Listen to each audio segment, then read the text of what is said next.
ചതിയൻ കുറുക്കൻ. ഒരിടത്ത് സൂത്രശാലിയായ ഒരു കുറുക്കനുണ്ടായിരുന്നു. അവന്റെ കൂട്ടുകാരനായിരുന്നു ഒരു പാവം കഴുത. ഒരു ദിവസം കുറുക്കൻ ഇര തേടിയിറങ്ങി. കുറേ അലഞ്ഞിട്ടും ഒന്നും കിട്ടാതെ വിഷണ്മനായി നടക്കവേ അവനൊരു സിംഹത്തിന്റെ മുമ്പിൽ ചെന്നുപെട്ടു. സിംഹമാണെങ്കിലോ ഇരയൊന്നും കിട്ടാതെ വിശന്നു വലഞ്ഞു നടക്കുകയായിരുന്നു. കുറുക്കനെങ്കിൽ കുറുക്കൻ. സിംഹം ഒറ്റച്ചാട്ടത്തിന് കുറുക്കനെ പിടിയിലാക്കി. അയ്യോ മഹാരാജൻ, അടിയനെ ഒന്നും ചെയ്യല്ലേ. എന്നെ അങ്ങ് കൊല്ലാതെ വിട്ടയച്ചാൽ ഞാൻ അങ്ങേക്ക് ഒന്നാന്തരം ഒരു കഴുതയെ ഭക്ഷണമായി തരാം. മാത്രമല്ല എനിക്കും അതിലൊരു ചെറിയ പങ്ക് കിട്ടുമല്ലോ. ഞാനും വിശന്നു നടക്കുകയാണ്, കുറുക്കൻ സിംഹത്തിനോട് അഭ്യർത്ഥിച്ചു. സിംഹം ഒന്നാലോചിച്ചു. ഈ ക്ഷീണിച്ച കുറുക്കനേക്കാൾ നല്ലത് മുഴുത്ത ഒരു കഴുത തന്നെയാണ്. പക്ഷേ ഈ കള്ളൻ കുറുക്കനെ വിശ്വസിക്കാമോ? കുറച്ചുനേരം ആലോചിച്ച ശേഷം സിംഹം ഒടുവിൽ കുറുക്കനെ വിട്ടയച്ചു.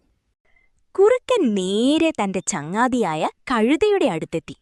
അവനെ ഓരോന്നും പറഞ്ഞ് ഒരു കുഴിയുടെ അടുത്തേക്ക് കൊണ്ടുപോയി. എന്നിട്ടാ കഴുതയെ അവൻ ആ കുഴിയിലേക്ക് തട്ടിയിട്ടു.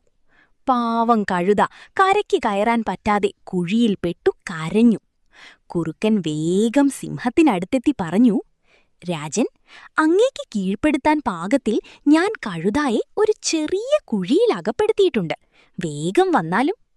സിംഹരാജൻ കുറുക്കനൊപ്പം അങ്ങോട്ട് പോയി. കുഴിയിൽ നല്ല മുഴുത്ത കഴുതയെ കണ്ട് സിംഹത്തിന് സന്തോഷമായി.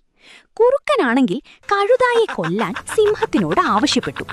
സിംഹം കഴിച്ചു ബാക്കി വരുന്നത് തനിക്ക് തിന്നാമല്ലോ എന്നായിരുന്നു കുറുക്കന്റെ ചിന്ത. എന്നാൽ സിംഹം പെട്ടെന്ന് കുറുക്കന്റെ നേരെ തിരിഞ്ഞു. സിംഹം തന്നെ ആക്രമിക്കാൻ പോകുകയാണെന്ന് മനസ്സിലായ കുറുക്കൻ പറഞ്ഞു, ഇതെന്തൊരു ചതിയാണ് രാജാവി. ഞാൻ പറഞ്ഞ വാക്ക് പാലിച്ചില്ലേ? നമുക്ക് സുഹൃത്തുക്കളായി ഒരുമിച്ച് വേട്ടയാടാമല്ലോ. അത് കൊള്ളാം. നീയുമായി ഞാൻ ചങ്ങാത്തം കൂടുകയോ? തരത്തിലുള്ളവരുമായി സൗഹൃദമാകാവൂ. അതുമല്ല, ഇത്ര നാളും നിന്റെ ചങ്ങാതിയായിരുന്ന കഴുതയെ ചതിച്ചവനല്ലേ നീ? നിന്നെ ഞാനെങ്ങനെ വിശ്വസിക്കാൻ? ഇന്നേക്ക് നീ തന്നെ എനിക്ക് ഭക്ഷണം. കഴുത ആ കുഴിയിൽ നിന്ന് താൽക്കാലം രക്ഷപ്പെടാൻ പോകുന്നില്ല. അടുത്ത ദിവസങ്ങളിൽ എനിക്ക് വേറെ ഇര തേടേണ്ട ആവശ്യമേയില്ല. അതും പറഞ്ഞ് സിംഹം ആ കുറുക്കനെ ഉടൻ തന്നെ കൊന്നു തിന്നു.